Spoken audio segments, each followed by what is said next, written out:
So why do projects fail? If we're doing everything that we can to make it successful, does that mean that we'll run into zero issues? I work a full-time job as a project manager, and this topic speaks so close to my heart. I've led projects in my past, which unfortunately just burned out. Just like that. Lost that flame. Kind of like a candle in the wind.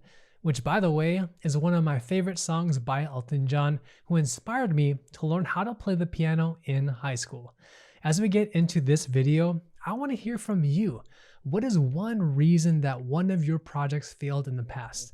Drop me a comment down below because I want all of us in our community to learn and help each other win.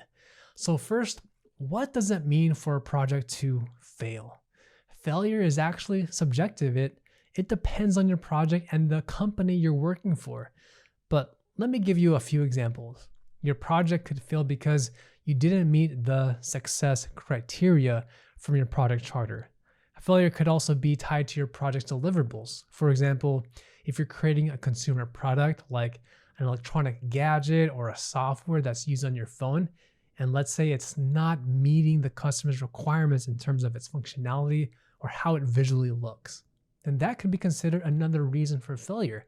Another common reason is that the project work itself wasn't completed on time or within budget. You see, back in 2021, PMI, the Project Management Institute, they released a Pulse of the Profession report where they showed that in the year 2021, 73% of project leaders who were surveyed, they reported that they met their original goals or business intent. 62% were completed within budget and only 55% were completed on time. And most importantly, 35% reported that their project failed and budget was lost. Some pretty eye-opening results, right? Check out the links down below so you can read more about PMI's report in more detail. So the key takeaway here is that when a project quote unquote fails, it usually means that you either missed a critical deadline, like a product launch date, your costs were too high, or your deliverable did not meet your customers' expectations. With that said though, just because something failed does not mean that you did not learn anything. Absolutely not. In Agile, we're always about failing as fast as we can, so we can continuously learn and improve upon it in our next iteration.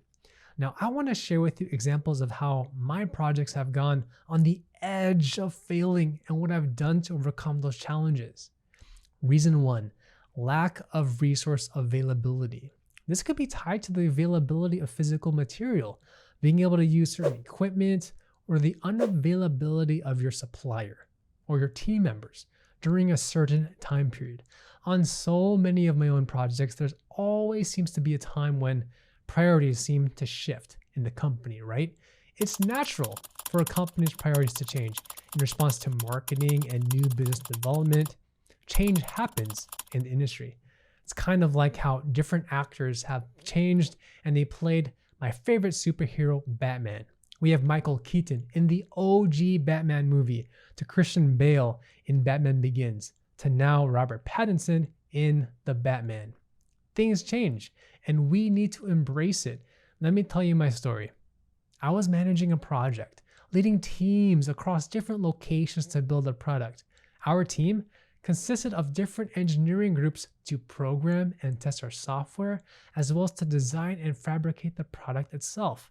Unfortunately, right when we were in our development phase, one of our lead engineers got put into a much higher priority project.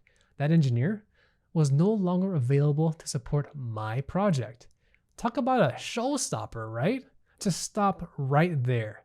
And unfortunately, because of lack of resources, it delayed our project by at least a month before we could get another engineering resource for our project. So you can see this one instance, it taught me so much when it comes to managing a project. Just because you assemble a team at the very beginning does not mean that they'll still be the ones working with you throughout the entire life cycle, especially if your project is going to take 3 to even 4 years to finish. People may switch companies. People go on vacation, right? There could be on family or medical leave, or even your team members could have competing priorities, which delays your entire timeline. What I'm going to share with you next will completely open up your mind. Ever since that event happened to me, I learned to manage expectations with my management team, leadership, and the project sponsor about resources. If a similar situation happens like this to me again, and I'm the project manager, then I immediately address it with a sponsor to make sure that he's aware of resource constraints, the impact that it has on our project, so we can strategize realistically, right? Realistically agree to what needs to happen to make our project a success. The other thing that I now do with my teams, whenever we're planning our projects, is asking the following questions. Do you plan to take time off during the upcoming weeks? And what materials pose the biggest risk with procuring from our suppliers? Just asking these kinds of questions will completely change the game with how you manage your project. Just because something failed once does not mean you didn't learn anything from that failure. As we go on to our second reason, make sure to smash that like button if you're gaining value so far out of today's video. All right, so reason 2, scope is not defined clearly and aligned with all stakeholders. It's so important that your project scope is aligned with everyone, especially those who have high power and high influence. It's like figuring out where you want to go for a dinner date night with your significant other. He or she might tell you, I'm down to eat whatever. And in the back of your mind, you're thinking, I really can't wait to eat some really good barbecue pizza because you've been craving it for the past week. But then she tells you a few hours later, I want to have a sushi tonight, right? So just like in real life, we have to make sure that we're on the same page with the people we're talking to. Side note here, I personally love barbecue chicken pizza. It's so good. So going back to our topic, I had to learn this lesson the hard way. Several months into one of my projects, one of our senior leaders was wondering why we weren't pursuing one direction instead of the other. Why are we going with design A over here and not adding all of these extra features to it? As the project manager, I thought that I had already aligned with the core team as well as with our sponsor on this specific strategy. Little did I know that this senior leader was not informed previously during our design reviews.